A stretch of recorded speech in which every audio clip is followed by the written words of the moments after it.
We have an out-of-tune player here. Do you think you're out of tune? Then why the didn't you say so?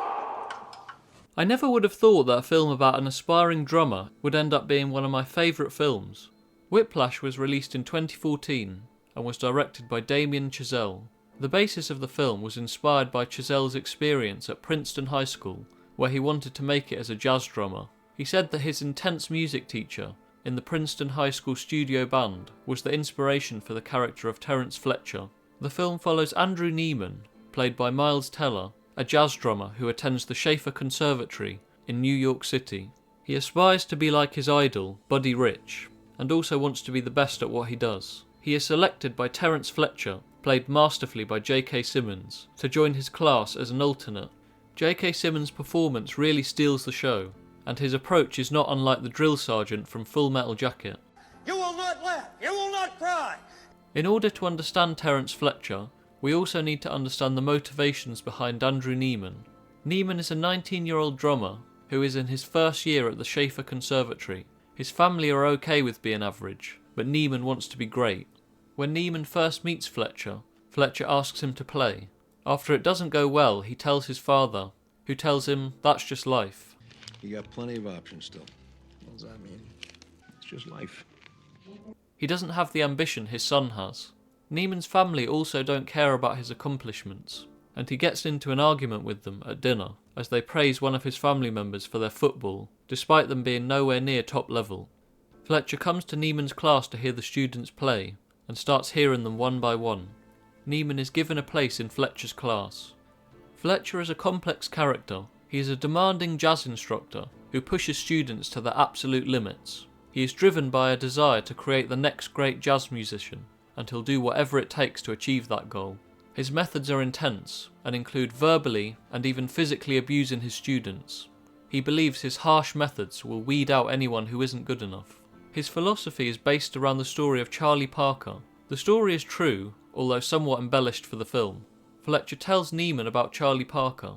Charlie Parker was a saxophonist who, according to Fletcher, lost track of the chord changes while improvising. Joe Jones, the drummer, reportedly threw a cymbal at his head, nearly decapitating him, and Charlie Parker was laughed off the stage. He then practiced and came back stronger, determined to never let it happen again. He came back and played his best ever music. Fletcher believes that if Joe Jones hadn't thrown a cymbal at his head and had just said good job, then there would be no Charlie Parker.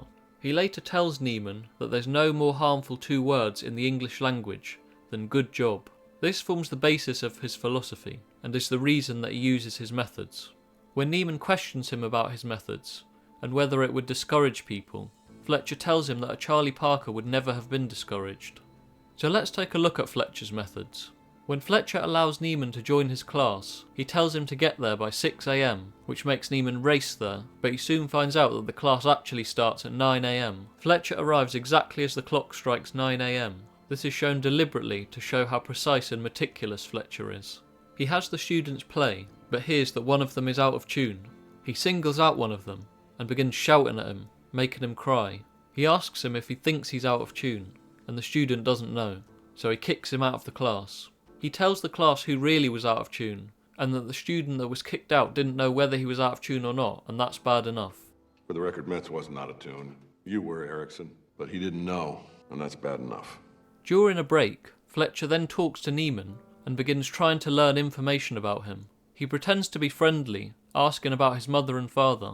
He then uses this information against him when they're practicing Whiplash to insult him more harshly. Parents musicians? No. What do they do? My dad's a writer. Whose mommy left daddy when she figured out he wasn't Eugene O'Neill, and who is now weeping and slobbering all over my drum set. He also slaps him to demonstrate whether he is rushing or dragging. This motivates Neiman to practice even harder.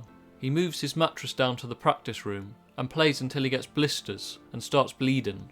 Fletcher gives Neiman his chance to play in the competition, which they win. Just as Neiman thinks he's doing well, Fletcher brings in a new drummer, Ryan Connolly, who is worse than Neiman. He deliberately picks Ryan over Neiman. He does this to motivate him. Neiman is enraged by Fletcher's decision and practices even harder. Neiman breaks up with his girlfriend to focus on playing, and he resents her for having little ambition. Fletcher pushes Neiman to his limits, and Neiman clashes with his family, telling them that he wants to be remembered no matter what. On his way to a competition, Neiman's bus breaks down and he is forced to use a hire car. In a rush, he ends up in a car crash, another reason for the name of the film. He arrives bloodied to the competition and can barely play. Fletcher tells him he's done, and they fight. Sometime later, Neiman speaks to a lawyer at his father's request. The lawyer represents the parents of the late Sean Casey, who, it is revealed, took his own life after suffering from depression and anxiety resulting from Fletcher's abuse. So let's take a look at the pros of Fletcher's methods. He constantly pushes his students to improve. This is seen throughout the film, with Neiman getting berated and being motivated to go off and practice even harder. He keeps Neiman motivated. As he became comfortable after getting his first win, Fletcher prepares his students for the harsh realities of the music industry and helps them build resilience and a strong work ethic. The cons of Fletcher's methods are the emotional and psychological abuse that he inflicts on his students. Sean Casey ended up taking his own life, which Fletcher carefully omits when he plays Sean Casey's music to the class. He is also manipulative, carefully learning information from his students to use to insult them later. He has a lack of empathy, kicking Neiman out after he'd just been in a car crash, and he doesn't seem to care about his well-being, which raises questions about the ethics of his approach. Overall, Fletcher's methods did work in the film for Neiman, as it resulted in him playing the best performance of his career so far. Neiman refused to give up, and Fletcher pushed him to the absolute limits, which another teacher may not have. However, his methods also led to Sean Casey's fate, meaning that his ruthless pushing can have disastrous effects. Different people are motivated in different ways. Fletcher's approach prioritises achievement over the well-being of his students, but it's left up to the viewer to decide what the best approach is. The film gives the viewer questions about what the best way to produce talented musicians is, and this can be applied to other areas as well. Terence Fletcher's methods in Whiplash are complex and contentious. While they may produce the best results, they come at a significant cost. Some people will thrive under an understanding mentor that will tell them how to improve and tell them whether they've done well. But under this method, some may end up becoming lazy and not reaching their full potential. On the other hand, other people need a strong figure to keep pushing them to be their best, although this may lead to some people getting discouraged and giving up, where a more supportive mentor would have been better for them. Whiplash is a great film and one of my favourites, and it asks great questions around motivation and ambition. It allows the viewer to make up their own mind about what they've seen, and whether Terence Fletcher's methods are justified. Let me know your thoughts in the comments.